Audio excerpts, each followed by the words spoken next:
We're back on a Tuesday night here on Open Line, taking your calls as we talk about dealing with depression. A very important topic that we know affects so many people out there. So we hope that you will listen, you will call in with your questions, and hopefully we can provide a little guidance. Schatzie Brunner is with us, along with Dr. W. Scott West, both with New Way Now. We're going to talk more about that organization as we move on tonight.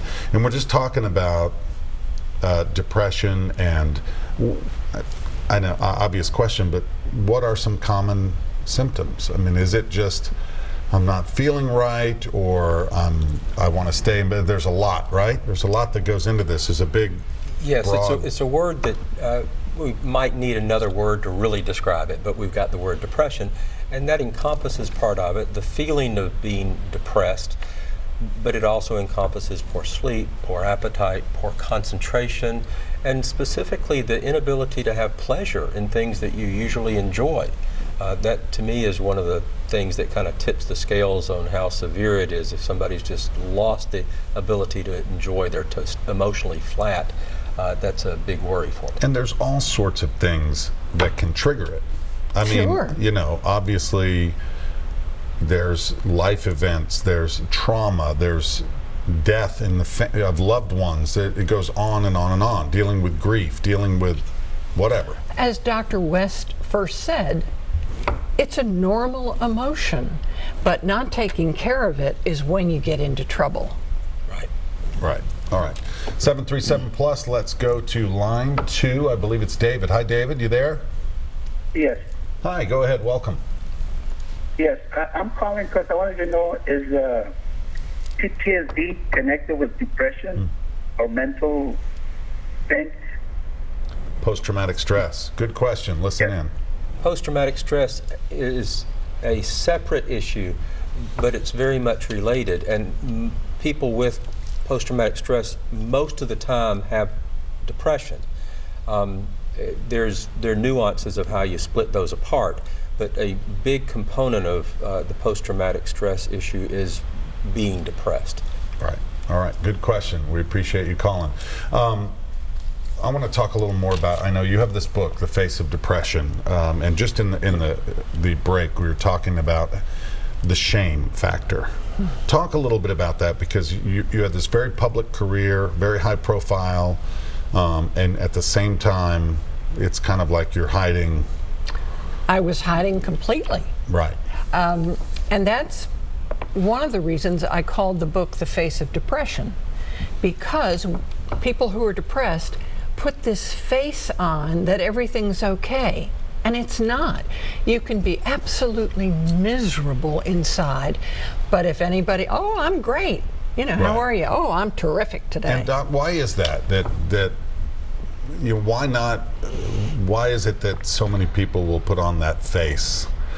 Is it a shame issue? Is it because they just feel like they want to fit in? Or why not just say, actually, I'm not doing well, I'm struggling, and I need some help?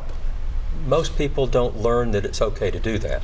Right. We default back to how we know to function, and we know to function, we fake it. That's what we learn. Right. And so generally that's what we do. Fake it till you make it, they say. Right. So how did you make it through these years? The summary, I know it's a long journey, but how did you get to this point today, to where now you are openly talking about it and sharing your story? I guess thanks to very good therapy, and most recently a process called TMS. Transcranial magnetic stimulation. Yes. Right. I remember seeing that in the notes. I met Dr. West when he spoke at a group meeting, and he was talking about TMS. It's been FDA approved 10 years? 10 years this month. And I thought, well, that sounds good, because I've been on so many medications over the years. So I made an appointment, and Dr. West talked to my physician, and they both agreed that I was a good candidate. And it's simply sitting in a spa chair and a magnet that Dr. West has measured very carefully on your prefrontal cortex. And it's just a magnet that taps, and then it stops, and then it taps, and then it stops. And you do that every day for a certain amount of time. When I did it, it was over 37 minutes, but I understand now they've got it down to 19. Right. So how long before you noticed a difference? First week. After a week of this, I came in to see Dr. West and I said, I'm not hypervigilant. Is this what normal is? Because I'd never felt it. Never. And Dr. West said, we're getting somewhere. And it was the most freeing feeling. What's the science behind it? It uses a physics principle. The magnet actually pulses, causing an electromagnetic field. Right. That electromagnetic field stimulates the adjacent tissue, which in this case is the brain. The particular part of the brain we're looking at is the left dorsolateral prefrontal cortex. It's the entry point into the area of the brain that regulates mood, that's not functioning actively when people are depressed. By stimulating that part of the brain, we increase the connectivity between that part of the brain and others, and activate that part of the brain. And we found it to be highly beneficial when people are clinically depressed. It is a miracle. It really is. And I've been through several sessions and a few boosters. I call myself the poster girl for TMS. I mean, this is a true testimonial here. Well, because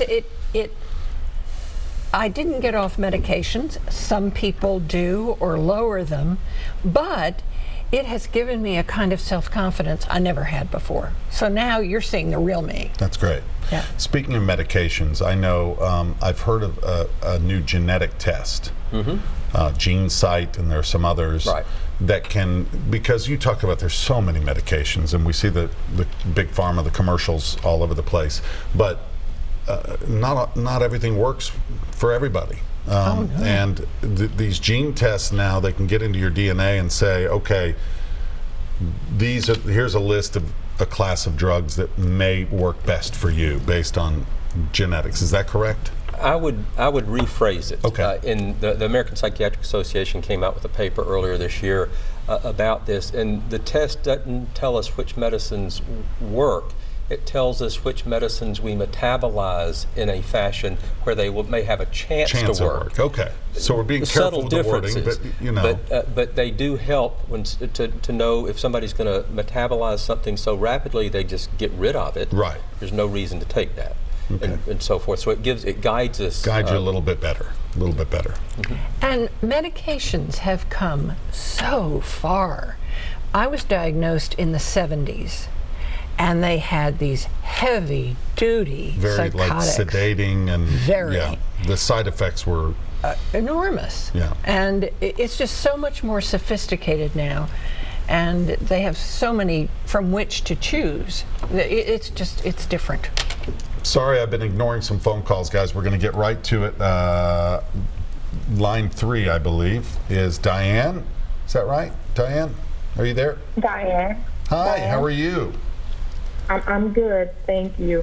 So I want to know, I'm dealing with a preteen who has been bullied, who's been assaulted, he's in a hostile and unsafe learning environment at school from administration, teachers, and the children there. And I asked him, I said, well, how does it make you feel?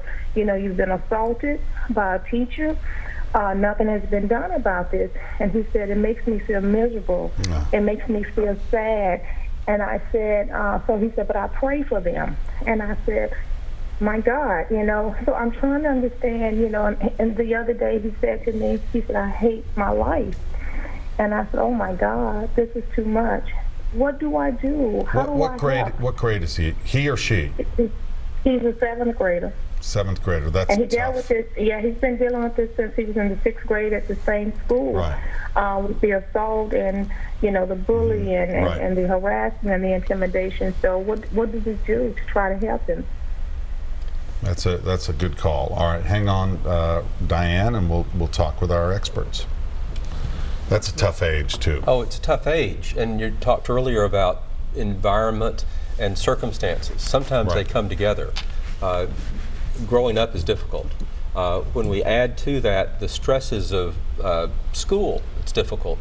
You add to that difficulties with peers, and if I understand correctly, some complications with administration and school stuff.